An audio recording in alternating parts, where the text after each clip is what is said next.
E a gente vê, né, Pri, o São Paulo no momento, numa fase assim que precisa de muitos gols, o São Paulo fazendo muito, marcando muito pouco, né?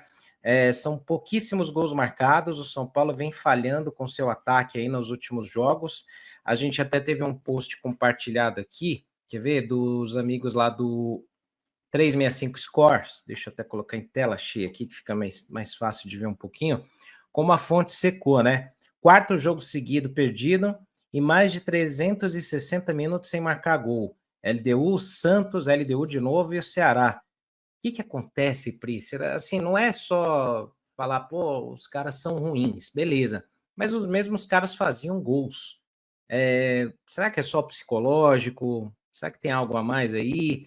O que faz com que o ataque tenha falhado tão bizonhamente nos últimos jogos, hein?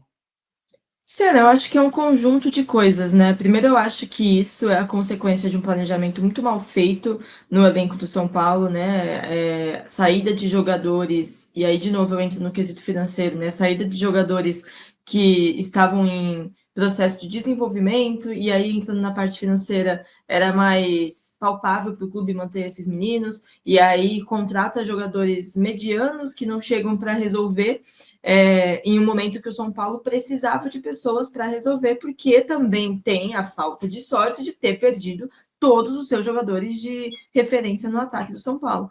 Então, é literalmente um conjunto de várias coisas, e aí acho que entra um pouco também a falta de confiança, o momento que o São Paulo vive acaba atrapalhando tudo, basicamente, né? O jogador fica, não sei se é com a cabeça ruim, mas o time não dá mais certo, né? Tudo que estava funcionando no campo, porque se a gente parar para pensar, quando o Crespo chega, já estava acontecendo tudo isso politicamente, né? Um monte de problema interno entre Belmonte e Casares, briga pra caramba, situação de cada um querendo uma coisa e não focando no futebol, mas aí em campo as coisas estavam andando. E aí acho que uma coisa vai refletindo na outra, sabe? Essas situações todas que o São Paulo viveu internamente começam a respingar no campo, aí o campo começa a fazer essas coisas internamente terem uma proporção muito maior, a questão de protestos e tal. Então é um conjunto de coisas, cara. Tanto que, na minha opinião, assim, eu concordo que o erro principal é do planejamento, é da diretoria, que de fato foi muito mal esse ano, e quando eu falo diretoria, eu coloco todos eles, né? Tem muita gente que coloca só no Belmonte, eu acho isso totalmente errado, porque o Belmonte, ele é um cara que responde para o Casares, então é todo mundo junto, basicamente, né?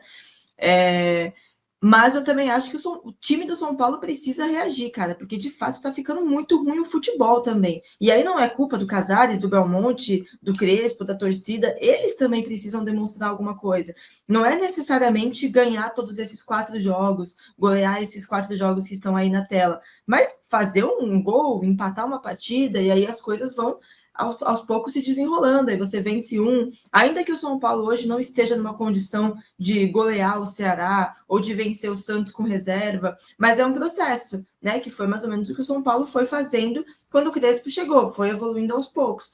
Então, acho que, de novo, o problema principal não é o campo, mas também o campo não pode virar um Deus nos acuda como está virando, que não consegue fazer um gol, que ninguém mais consegue ter um alto rendimento. Eu acho que a reação também precisa vir dos atletas de não deixar a temporada se estragar por completo, sabe? De novo, cara, eu não tô colocando a culpa nos atletas do São Paulo, tá? Eles são o menor dos problemas nesse momento do clube, nessa década, né? Que eu já coloco até 2030, que vai ser um caos até lá. Mas também não dá para ter esse rendimento que o time de São Paulo tá tendo, cara. Tá muito, muito, muito ruim. Você troca, você muda a posição, muda esquema e continua horroroso, cara. É bem desesperador. Eu acho que a reação também passa pelos atletas do São Paulo se encontrarem de novo, né? O time se encontrar de novo.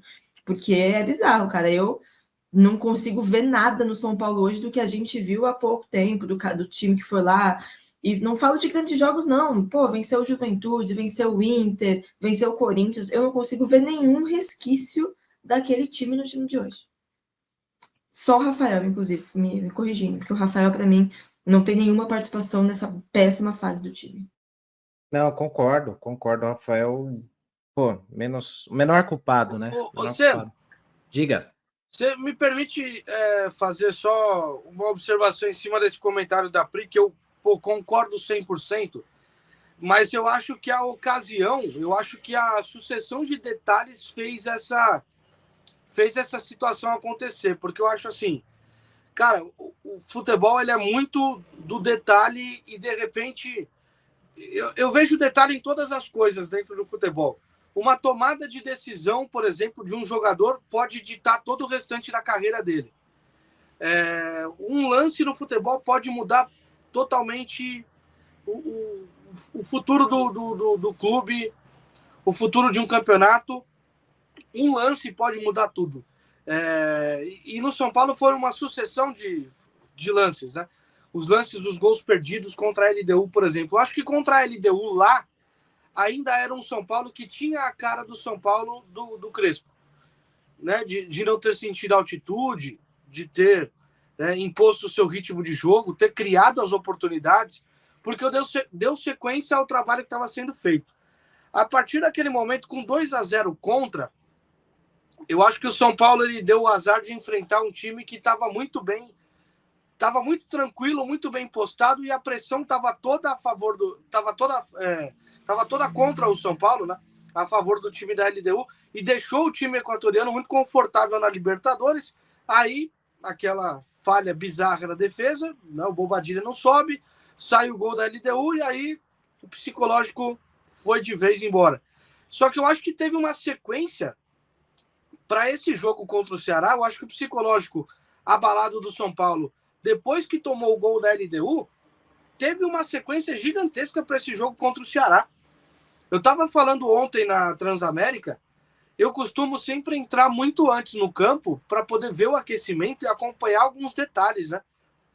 Eu acho que a gente consegue acompanhar muito mais detalhes ali no aquecimento, movimento corporal, reação dos jogadores, a reação do torcedor. Tiveram dois momentos que me chamaram muito a atenção. E eu tenho certeza absoluta que o São Paulo não tinha psicológico para enfrentar o Ceará. E alguns jogadores também não tinham psicológico. Um deles era o Bobadilha, que foi quem errou no gol da LDU. Um lance que me chamou muita atenção, porque o estádio estava tão vazio que dava para a gente ouvir o que alguns torcedores falavam, claramente.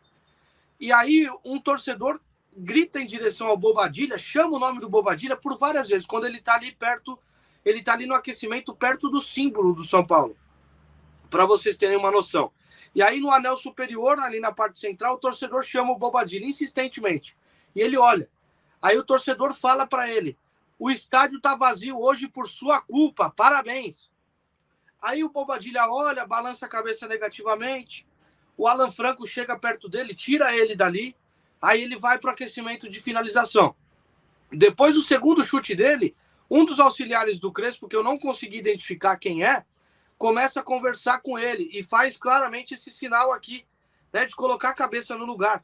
E claramente ele não tinha o psicológico para o jogo, porque ele estava ouvindo muita coisa e com certeza carregando também toda a culpa da situação do gol da LDU. Aí teve um segundo momento que foi o Alan Franco. Esse eu já acho que tem o psicológico um pouco mais tranquilo e também talvez seja um dos caras de menor culpa, né, pela sequência dos últimos jogos. Não tem jogado mal, não tem nenhuma falha individual recentemente, mas o torcedor chama o Alan Franco e começa a falar: vão correr, vamos ter raça, vocês são um bando de morto, tal, aquele tipo de ofensa que a gente costuma ouvir da arquibancada.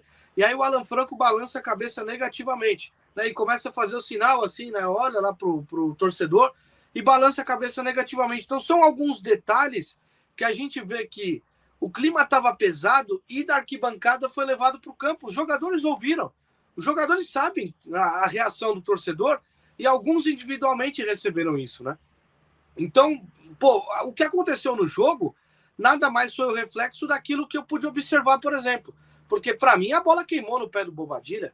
Em alguns momentos que ele errou o passe, a limitação da paciência do torcedor com o erro de passe do Bobadilha por conta do lance da LDU era muito menor do que os demais jogadores. Então, eu penso que uma sucessão de acontecimentos que vem desde a Libertadores fez com que o psicológico dos jogadores não tivesse nenhuma condição para esse jogo diante do Ceará. Só um acontecimento que eu pude observar, trouxe ontem na Transamérica, que estava preparando para poder falar aqui também, porque foi algo que eu percebi, né? E só os colegas que já estavam ali no campo também puderam perceber esse tipo de detalhe, né?